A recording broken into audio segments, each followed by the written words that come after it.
Welcome back to the Motivated Mind Zone. Glad to have you here. And today we're kicking off a deep dive into something really fascinating.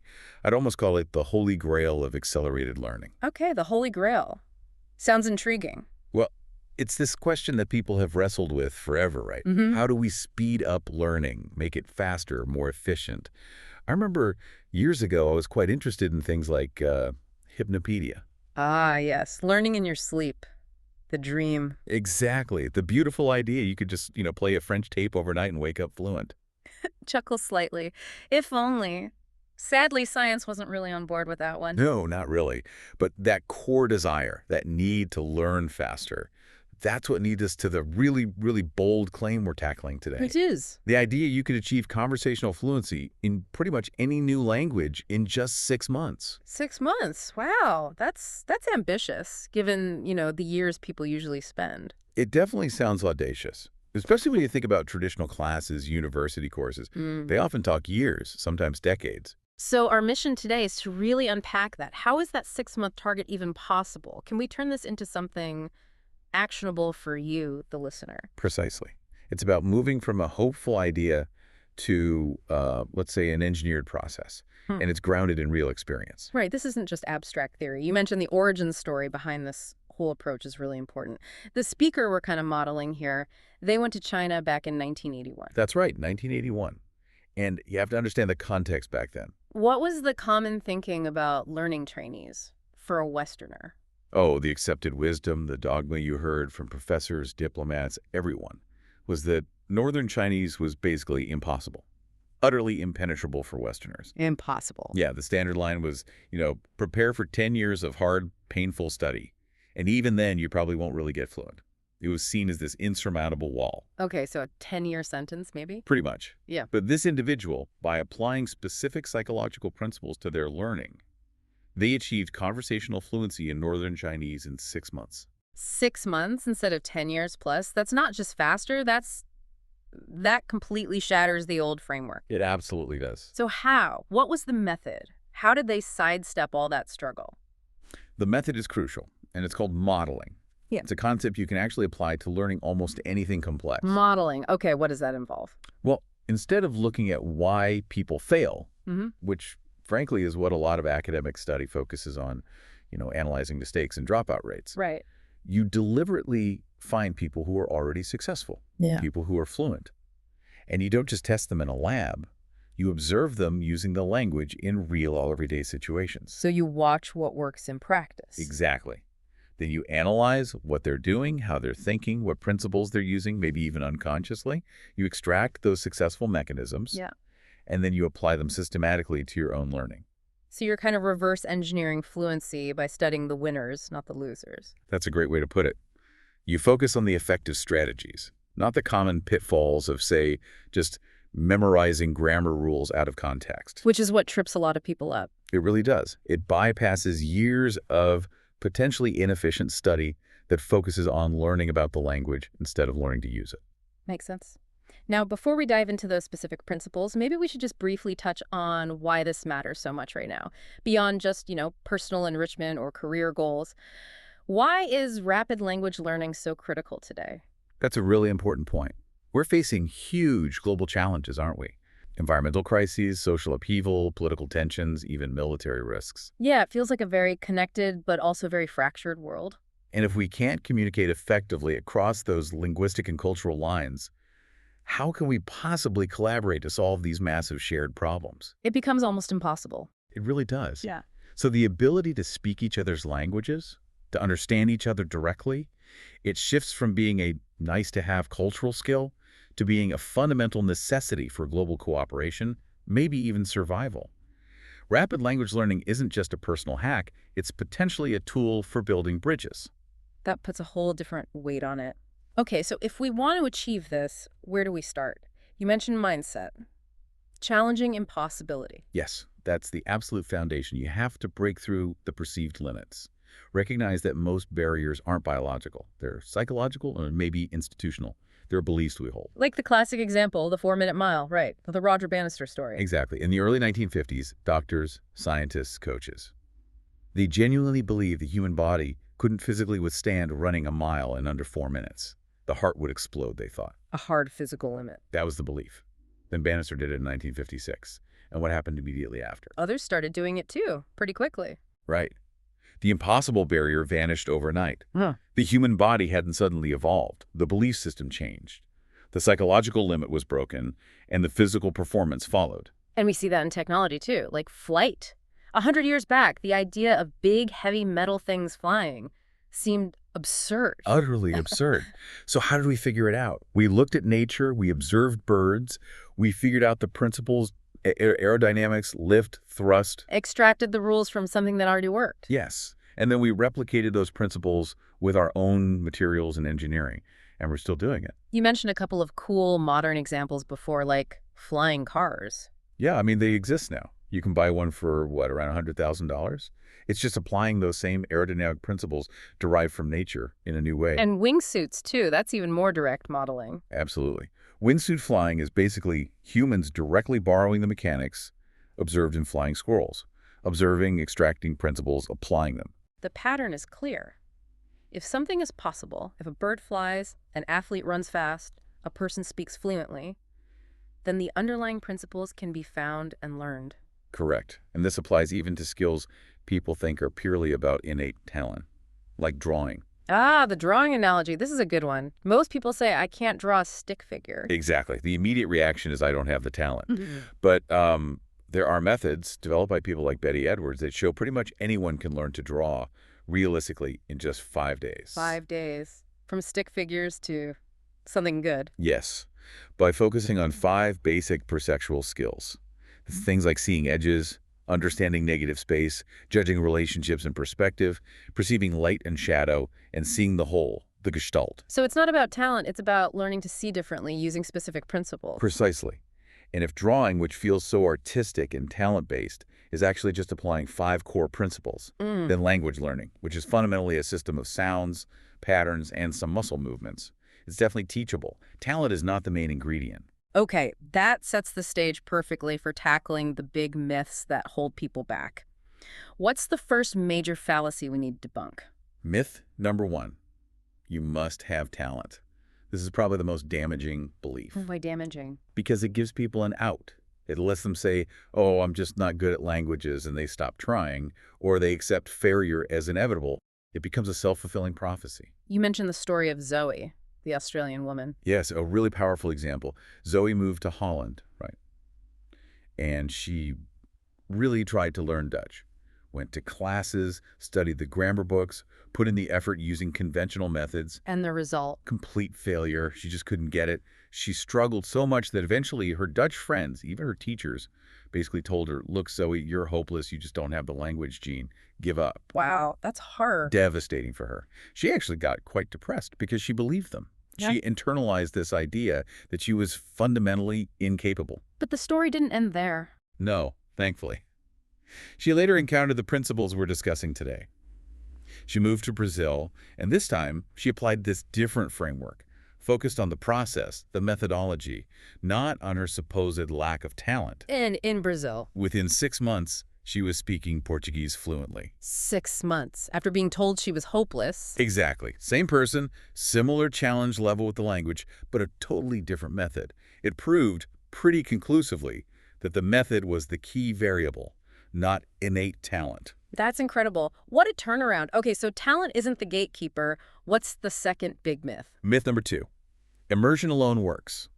This is the idea that, if I just move to Paris, I'll magically absorb French. The osmosis theory of language learning? Pretty much. And it leads to a lot of disappointment. We've all seen evidence against it, haven't we? People living abroad for years. Absolutely. Think about Westerners in Hong Kong living there for 10, 20 years, often in an English-speaking bubble. Yeah. And they still can't order coffee in Cantonese. Right.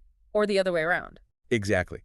Think of the many, many people from China or Korea or Latin America who've lived in the U.S., U.K., Canada, Australia for a decade or more, working, raising families, and still really struggle with everyday English.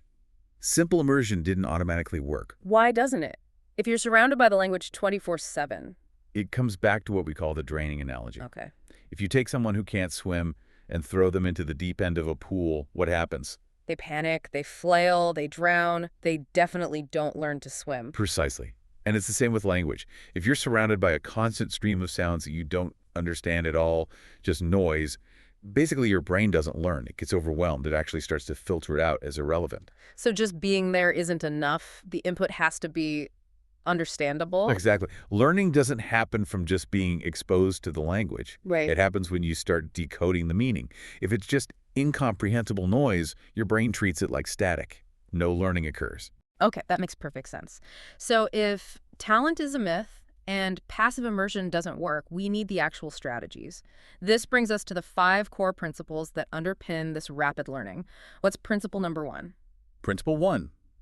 Focus your attention on language content that is relevant to you, personally relevant and important. Attention, relevance, importance. Yeah. How are they linked to memory and learning? They're fundamentally connected in the brain. Think about it neurologically. Attention drives memory.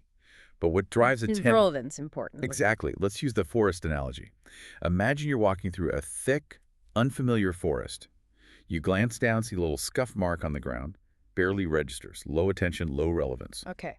50 yards later, you see a slightly bigger, maybe muddier mark. Still, probably nothing. But then at another 50 yards on, you see a clear, deep impression in the mud. Unmistakable. A bear track. Ah, right. Great. Suddenly, your attention is very different. Instantly maxed out. Why? Because that track is suddenly highly relevant to your survival, your safety. It has immediate critical meaning. And because it's important, your brain flags it, focuses attention, and burns that image into memory. Attention follows relevance and importance. So the takeaway for you, the language learner, is stop treating it like abstract homework. Yes. Stop drilling random vocabulary lists or obscure grammar points that have no connection to your life. You need to link everything you learn to your personal goals. Why do you want this language? To travel, to connect with family, to get a better job, to understand movies. Whatever it is, connect the language directly to that goal, that feeling of importance or even self-preservation. Your brain will pay attention. Make it matter to you personally. Okay. Principle 2. Principle 2 flows directly from that. Use the language as a tool to communicate from day one. Treat it as a tool, not just a subject to study. Exactly. Think about any tool, a hammer, a keyboard, a piece of software. How do we get really good at using tools? By using them, especially when we need them for something. Right. When the tool becomes necessary to achieve something important, our learning efficiency goes through the roof. There's a great story about learning Chinese typing. Oh, yeah, the colleague who struggled. That's the one. She was trying to learn Chinese typing, which is complex, thousands of characters.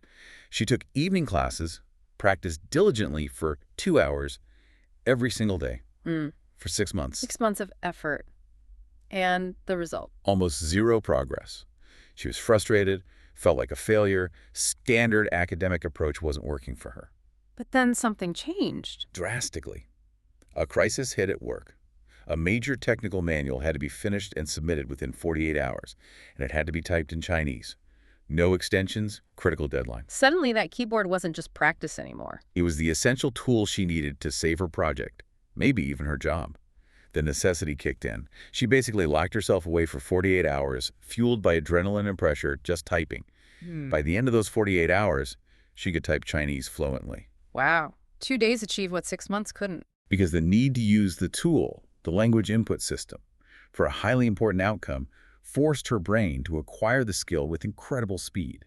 Use it as a tool, especially when it matters. Incredible story. So using it as a tool forces engagement. How does that connect to actually understanding the language unconsciously, which I think is principle 3? Yes, principle 3. When you first understand the message, you will acquire the language unconsciously.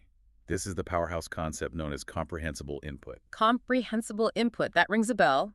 Associated with Stephen Krashen, the linguist. Absolutely. Krashen's work over decades is fundamental here. He showed very clearly that we acquire language not by consciously learning grammar rules, but by understanding messages, receiving input, hearing, or reading that we can actually comprehend. But not just anything, right? It has to be at the right level. Exactly. He called it I+1.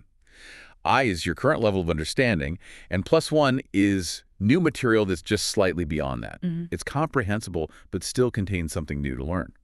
If the input is too simple, I+0, you're bored, no learning. If it's too complex, I+5, it's just noise you don't understand, no learning.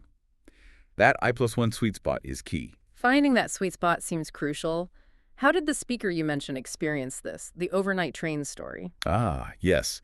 So when he first got to China, he spoke basically zero Chinese. He gets on an overnight train, goes to the dining car. He wants to talk to the attendant, but, language Just barrier. what did they do? They spent the next 8 hours communicating purely through other means, drawing pictures on napkins, using really exaggerated gestures, making faces, pointing at objects, anything to get the meaning across. So they weren't focused on correct Chinese sentences. They were focused on understanding each other's message. Precisely. Pure, comprehensible input, facilitated by context and nonverbal cues. Fast forward 2 weeks later. He suddenly notices something strange. He's walking through a market or sitting in a park, and he realizes he's starting to understand snippets of conversations around him. Words and phrases he never consciously studied. He just absorbed it. He soaked it up unconsciously during that 8-hour intense session of meeting negotiation on the train. His brain had processed the comprehensible input, linked the sounds to the meaning, and started building the language system internally without any grammar lessons. So understanding the message is the trigger for the brain to acquire the language structure automatically. That's the core of it. Creation's research backs this up with test results. Groups taught via comprehensible input consistently outperform groups taught via traditional grammar drilling when it comes to actual fluency and acquisition. Understanding is the gateway. Okay, fascinating. Moving on, Principle 4 takes us into a different realm, not just mental, but physical. Yes. Principle 4. Language learning is physiological training. This is often overlooked, but it's critical. Mm. We have to see language not just as knowledge in the head, but as a physical skill. Physiological? How so? 2 main ways. First, listening. Our ears, or rather our brains, develop auditory filters based on our native language. These filters literally block out sounds that aren't meaningful in our first language. They treat them as noise. Is that why some people can ace written English tests but struggle to understand spoken English, like that Taiwanese student example? Exactly that example. Mm. Brilliant on paper, perfect grammar, huge vocabulary. But when she arrived in the U.S., spoken English sounded like gibberish. Her brain's auditory filters hadn't been trained to hear the specific sounds and rhythms of spoken American English. You can't learn sounds you literally can't perceive. That requires physical ear training. Training the ear. Okay. What's the second physical aspect? Speaking.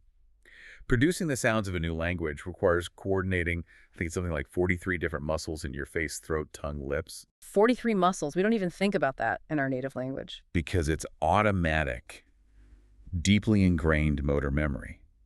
But learning new sounds, new intonation patterns, it's like asking your face to learn a whole new gymnastics routine. It requires physical practice and muscle development. So it's like learning a sport. Exactly like learning a sport.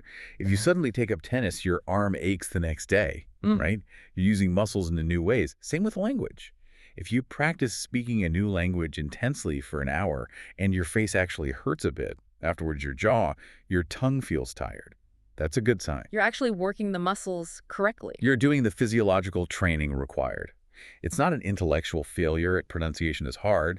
It might be a lack of the right physical practice. That's a really different way to think about pronunciation struggles. Okay, so we need the right mindset, the right input, the right physical training. What else is crucial? The last principle. Principle 5. You must be in the right psychophysiological state. This is about your emotional and mental condition while learning. How does emotion affect learning speed? Massively. Neurochemically, if you're feeling negative emotions, if you're sad, angry, worried, anxious, stressed, your brain essentially goes into a defensive survival mode. Learning, which requires openness and cognitive resources, gets shut down or severely hampered. You can't learn effectively when you're upset. So what's the optimal state for learning then? You learn fastest when you're feeling positive emotions. Happy, relaxed, curious, playful even. Curiosity is especially powerful because it drives attention without the anxiety. You need to be in a state of relaxed alertness. And within that positive state, there's a specific mental skill you mentioned is vital. Tolerance for? Tolerance for ambiguity. This is huge, absolutely crucial. Why is ambiguity tolerance so important? Because if you're a perfectionist, if you feel you must understand every single word someone says to you from the beginning, you are setting yourself up for constant failure and immense frustration. You'll inevitably encounter things you don't understand. If that distresses you deeply, you'll just quit. So you have to be okay with not understanding everything. You have to be comfortable with it. Comfortable with catching maybe just the gist or a few key words here and there. You need to relax, focus on the little bits you do understand, and let the rest wash over you without panic. That ability to tolerate ambiguity keeps you in that relaxed, curious state where learning can actually happen. Okay, so those are the 5 big principles. Focus on relevance, use it as a tool, comprehensible input, physiological training, and the right psychophysiological state, including ambiguity tolerance. That explains why rapid learning is possible. Now, how do we do it? What are the practical actions? The 7 actions for implementation. Great, let's get practical. Action number 1, listen a lot. We call this brain soaking.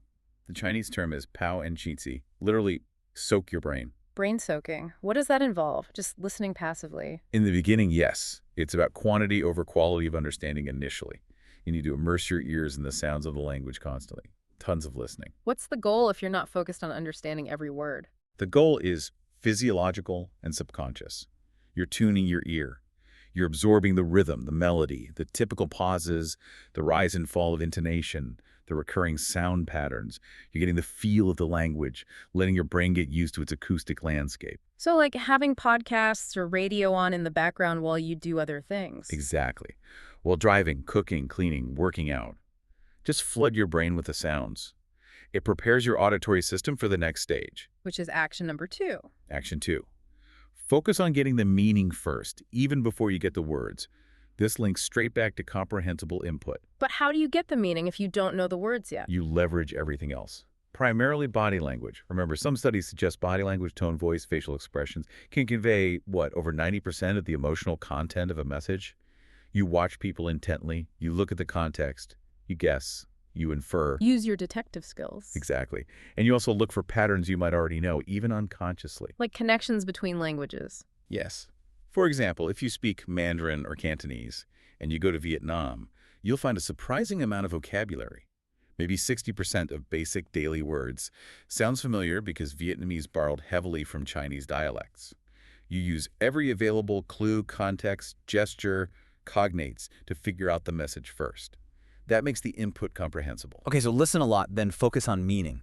What's action 3? Action 3, start mixing. As soon as you have even a tiny bit of vocabulary, start combining it creatively. Mixing, like What? making sentences. Yes, but don't wait until you know enough grammar or words. Language isn't about perfectly reciting stored phrases. It's a creative process. Think about how babies learn. They don't wait for grammar lessons. They just start putting words together, however imperfectly. Right. Me want juice. Doggy go. They mix the few words they have to communicate meaning. You should do the same. If, say 10 verbs, 10 nouns, and 10 adjectives, mathematically you can create 1,000 different potential combinations. 1,000 sentences from just 30 words. Potentially, yes. Don't aim for perfection. Aim for communication that works. Be creative. Mix it up. Okay, but what words should we be mixing? There are so many. This must lead to action 4. Yes. Action 4. Focus on the core. You need to be strategic about which words you learn first. Apply the Pareto principle, the 80-20 rule, to vocabulary. How does that work for language? It's remarkably consistent across most languages. Research shows that the most frequent 1,000 words account for about 85% of all typical everyday conversation. Only 1,000 words for 85%. Roughly, yes. And if you learn the most frequent 3,000 words, you can understand something like 98% of daily spoken language. If you know those core 3,000 words, you basically speak the language fluently for all practical purposes. So the key is hyper-focusing on those high-frequency words first, not obscure vocabulary. Absolutely. Don't waste time learning the names of all the animals in the zoo in week 1. Focus on the core words that unlock most communication. And there's a specific plan for doing this, the toolbox strategy. Yes, a very practical, phased approach for those crucial first weeks. How does the toolbox strategy break down? Okay, week 1 is all about acquiring your learning tools, but in the target language. Yeah. You focus intensely on mastering phrases like, how do you say, I don't understand. Can you repeat that, please? What does that mean? So you're using the target language to help you learn more of the target language. Exactly. You're equipping yourself to manage conversations and generate more comprehensible input right from the start. It directly applies Principle 2. Use the language as a tool immediately. Smart. What about week 2? Week 2 is about core building blocks. Simple pronouns, I, you, it, this, that. Common nouns for everyday objects. Water, food, house, hand. High-frequency verbs, go, give, take, want, is, and basic adjectives, hot, cold, big, good. Yeah. You're essentially learning to talk like a toddler again. Simple, concrete, functional. Building those basic sentence structures. I want water. This is hot. Precisely. Then weeks 3 and 4 are where you get a major leap in fluency. You start adding the connector words, the linguistic glue, words like and, but, because, so, therefore, if, although, when. These words allow you to link your simple toddler sentences together into complex ideas. You can express reasons, consequences, conditions, contrasts. Ah, so that's when you move from simple statements to expressing more nuanced thoughts? Exactly. Once you can use these connectors effectively, even with a relatively small core vocabulary, you start to sound and feel much more fluent. You can explain why or what if. That sounds like a really logical progression. Okay, so we're listening, focusing on meaning, mixing creatively with core words, but doing this alone can be tough. What about the environment? Action 5. Action 5. Get yourself a language parent. This is about creating that psychologically safe space we talked about in Principle 5. A language parent. What defines that role? Is it like a tutor? Not necessarily a formal tutor. A language parent is someone, maybe a friend or a conversation partner, who is patient, supportive, and acts as a good communication partner for a learner. Their main goal is to help you understand and be understood, creating a safe zone for you to practice and make mistakes without fear. You mentioned spouses often aren't great for this. Yeah, often not ideal. Spouses usually know your native language too well, they know your weaknesses, and they tend to default to correction or just switching back to English to be efficient. That kills the learning opportunity. A good language parent resists those urges. So what are the key behaviors of a good language parent? You outlined 4 rules. Yes, 4 crucial characteristics. Rule 1. They work really hard to understand what you're trying to say. Even if your language is broken, fragmented, or you're just gesturing wildly, they validate your effort. They meet you more than halfway. Exactly. Rule 2. They never correct your mistakes directly. Correction raises anxiety and stops the flow. They trust that you'll self-correct over time through more input. Okay, no red pen. Rule 3. Rule 3. They confirm they understood by repeating the meaning back to you, but using correct, simple language that they know you already understand. They're essentially providing perfect, personalized, comprehensible input based on what you just tried to say. Ah, modeling the correct form naturally. And Rule 4. Rule 4. They use lots of body language, clear context, and simple vocabulary themselves to make sure their communication to you is easily understandable. They're actively bridging the gap to ensure you get that comprehensible input. It sounds like they're recreating the ideal conditions in which a child learns their first language from a caring parent. That's exactly the model, and we know that works universally. Finding people who can fulfill that role is incredibly helpful for building confidence and accelerating acquisition. Okay, language parents for the psychological side. What about the physical side again? Principle 4 led to Action 6. Action 6. Copy the face. This is about the physiological training for pronunciation. You have to pay attention to the physical movements involved in making the sounds. Copy the face. Literally watch people's mouths. Yes, that's a key part of it. You need to train those 43 facial muscles.